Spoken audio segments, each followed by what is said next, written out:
Francis Hale was 32 years old the day he signed the documents that would dismantle everything his father believed he owned. His father didn't know yet.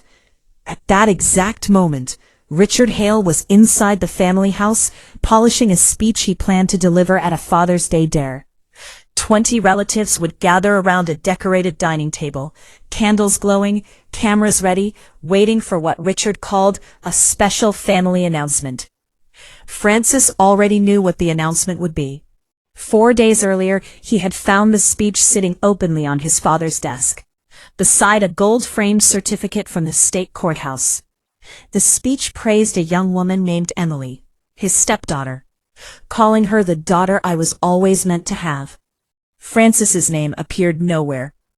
That discovery was why he spent Friday afternoon in a lawyer's office signing papers tied to a forgotten clause buried deep inside the family company's operating agreement. A clause that would force his father to buy out his ownership share or lose control of the company entirely. But none of them knew that yet. And they certainly didn't know that a white envelope was already on its way to Richard Hale's mailbox. When Francis was 8 years old, his father took him to a construction site before sunrise. Richard lifted him onto a stack of lumber and pointed toward a steel support beam running across the unfinished ceiling. "See that beam?" his father said. "That's the piece holding everything together. One day that'll be you." Francis believed him. Back then, the Hale family business was everything. Hale & Sons Construction had been started by Francis's grandfather, Walter Hale, a disciplined, respected contractor known throughout Ridgewood County. Walter handled contracts, finances, and negotiations. Richard handled crews and job sites. Together, they built houses, schools, clinics, and office buildings across 3 counties.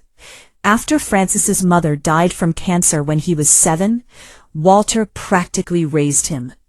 Every Sunday, Walter invited him into his workshop office, a quiet room with cedar shelves, blueprints stacked neatly on the desk, and the scent of sawdust in the air. One afternoon, Walter looked at him and said quietly, "Never let anyone make you feel like you don't belong in your own family." Francis didn't understand the warning at the time. That was before Elaine Mercer entered their lives. Richard married Elaine when Francis was 18 and preparing to leave for college. Elaine had a daughter named Emily, who was 9 years old. At first, Elaine seemed kind and supportive. She baked casseroles, complimented Richard constantly, and made him laugh in ways Francis hadn't seen since his mother died. But the warmth always stopped short of Francis. His bedroom slowly became Emily's art room. Family photos changed. Vacations were planned without telling him. Holiday dinners happened early by accident. Phone calls became shorter every year. Eventually, Francis stopped feeling like a son and started feeling like an occasional visitor. Still, he tried. He studied structural engineering while working nights to pay tuition because his father refused financial help, claiming college was too expensive. After graduation, Francis hoped things would improve. Instead, the distance deepened. Then Walter died. At the funeral, nearly the entire town attended. Walter had been admired by everyone. After the service, Walter's longtime attorney quietly handed Francis an envelope. Inside was a letter and documentation proving Walter had secretly placed 40% ownership of Hale & Sons Construction into a trust for Francis. The shares would legally transfer to him when he turned 30. There was also a handwritten note. "Your father is good-hearted but easily led. This ownership guarantees you always have a seat at the table. Don't surrender it lightly." Francis folded the letter carefully and kept it hidden for years. When he turned 30, the shares officially became his. That was when the attorney explained Clause 7.3 of the company agreement. If any member voluntarily withdrew ownership, the remaining owners were legally required to buy those shares at full appraised value within 90 days. If they failed, the business could be forced under court supervision. Walter had written the clause decades earlier to prevent exactly one thing: a family member being quietly pushed out. Francis hoped he would never need it. For 2 years he attempted reconciliation instead. He emailed his father asking to join company meetings. No response. He mailed letters requesting financial reports. Ignored. He invited Richard to lunch multiple times. Cancelled. Every effort ended the same way: silence. Meanwhile, Emily was gradually being positioned as the future of the company, despite having no experience there. Then came the Father's Day invitation. The moment Francis saw the adoption certificate on the kitchen counter during setup for the party, he understood what was happening. He also accidentally saw a family group chat on Elaine's phone. The chat included Richard, Elaine, and Emily. Not him. One message read, "After Sunday will mark his ownership inactive. Accountant says it'll be easier that way." Another message from Richard replied, "He won't even notice." Francis stared at the screen for several seconds. 14 years suddenly became very clear. That same afternoon, he drove directly to the attorney's office and signed the paperwork. The attorney gave him 48 hours to change his mind. He almost did. Sunday evening arrived. The house glowed with lights and celebration. A photographer stood waiting beside the fireplace.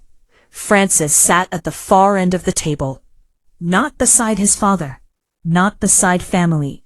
At the far edge.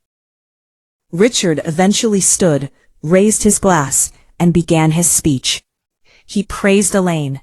He praised Emily. He spoke emotionally about finding happiness again. Then he lifted the framed adoption certificate and announced he was officially adopting Emily as his daughter. The room erupted in applause. And then Richard smiled proudly and said, "I finally have the daughter I always wanted." Francis sat perfectly still. No one looked at him. No one noticed the silence at the end of the table. After dessert, he walked into Walter's old office, opened the desk drawer, and reread Clause 7.3 one final time. Then he went home without saying a word. The next morning he called the attorney. "File it." 9 days later, Richard Hale received the white envelope. Inside was the legal notice demanding a buyout of Francis's 40% ownership share. Appraised value, $320,000. Richard called immediately, furious and panicked. "You're destroying this family," he shouted. Francis answered calmly, "I'm accepting your decision about who belongs in it." An emergency family meeting followed days later. This time, there were no decorations, no candles, no applause. Just lawyers, paperwork, and silence. When Richard learned the agreement was airtight, the reality finally hit him. To keep control of the business, he would need massive loans and years of repayment.